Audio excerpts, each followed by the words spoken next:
Hello, Brother Wilson and Mariah. This is Ryan Pearson from your education class, and I'm giving you my lesson plan for hopefully to teach Mariah. I'm going to start out with my top 10 lesson choices that I created, and they are the first one, because Mariah was newly baptized. I wanted to maybe talk about missionary work and how she can have a positive impact on her friends. I had an idea of teaching her about peer mediation. I had an idea about maybe working with her to kind of put together a very basic, very short play, because I know she's into the theater and everything. I wanted to talk to her about maybe the history of plays and kind of going over like a brief history. Another idea was also to talk about the history of George Washington, because he is very popular, very well known, and just talk a little bit more about him. I wanted to maybe teach her a little bit about cooking and what she could cook, try to help her to have a little bit of self-regulation. Some more ideas were to kind of put together a very short story, maybe have a sentence per page, make a little book and have her draw and write a sentence out. I also want to teach her about tithing, the importance of God's commandments, and journals. That was my big number 2 lesson, was possibly journal, the importance of having a journal. But because it is about them, because it's about Mariah, and you told me that y'all had talked about journals and your family as a whole was pretty good with journals, I decided to not do that one, but instead do my number 1, which is to talk about poems and poetry. Because Mariah is into the fine arts, is into the theater, I thought maybe expression through poetry might interest her.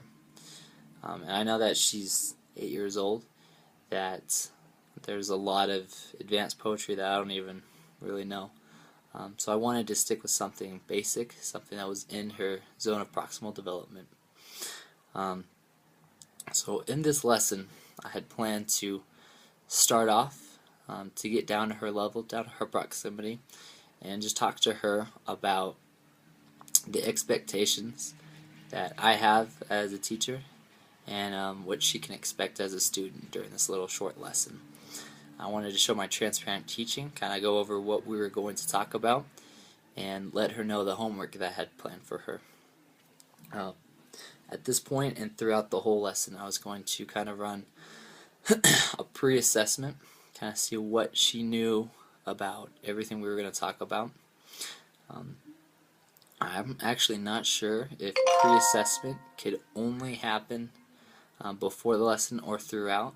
So that's actually a good question that I have, really. Yeah.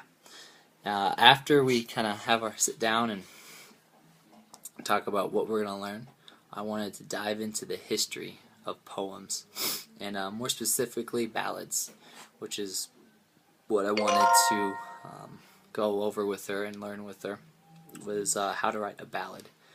But because I'm a social studies major, historian at heart, I wanted to kind of get the backstory of where ballads came from, the importance of poetry, the impacts it's had. And I know once again, she's 8 years old, so she probably doesn't really care. So just kind of briefly go over that. Hopefully by doing that, I'll create enough situational interest, because it'll be short, and she'll know that this is something big. And hopefully maybe she'll see the example of others in the past, other great poets like William Shakespeare, and that might increase a little industry versus inferiority. She's at that age now where she needs to get that desire and sense of accomplishment. After we talk about the history, I wanted to kind of show her a positive prototype. I was planning on maybe writing up a short ballad about her based off of what I know about her and about her family, and just something to show her. It would hopefully create some more situational interest, because it's something about her. Everyone loves hearing about themselves, It was hopefully gonna be able to once again show a little bit more proximity, being down at her level, talking about her, and maybe even have a little hot cognition, something to get her attention, get the ball rolling. After I would show her this prototype, we would kind of dissect it and talk about kind of the outline of what a ballad is, what makes it, kind of everything like that. And that would be a lot of scaffolding, and I would write out the outline to give to her. I would hopefully build up her self-efficacy, and she would know that this is something that she could do, and be proud about it. And I would base it off of where her ZPD is, where I thought that she could do. I would kind of adjust the lesson to meet that. After we learn about what makes up a ballad, after we learn about the history of a ballad and poetry, I would then instruct her to create one for her family or maybe her parents, whichever, or any siblings that stick out, and ask her to read it for family home evening in the future, if in your family, if that would be okay.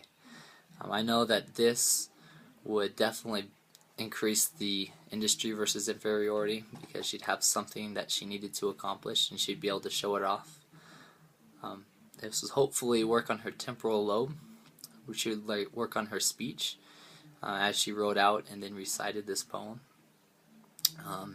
This would make her less egocentric. I don't know if she is, I doubt she is, but I think we all have a little bit of egocentric in all of us, and writing a poem about somebody else would help her get further away from there.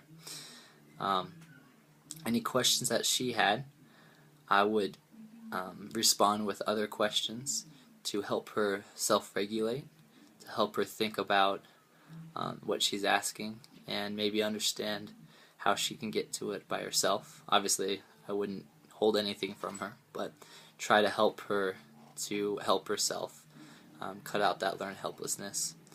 And I'm hoping that this might even be a contagious behavior. As she reads this for family home evening, this might inspire someone else to follow the pattern, to follow, and work on the creative side of things. So this is my lesson plan.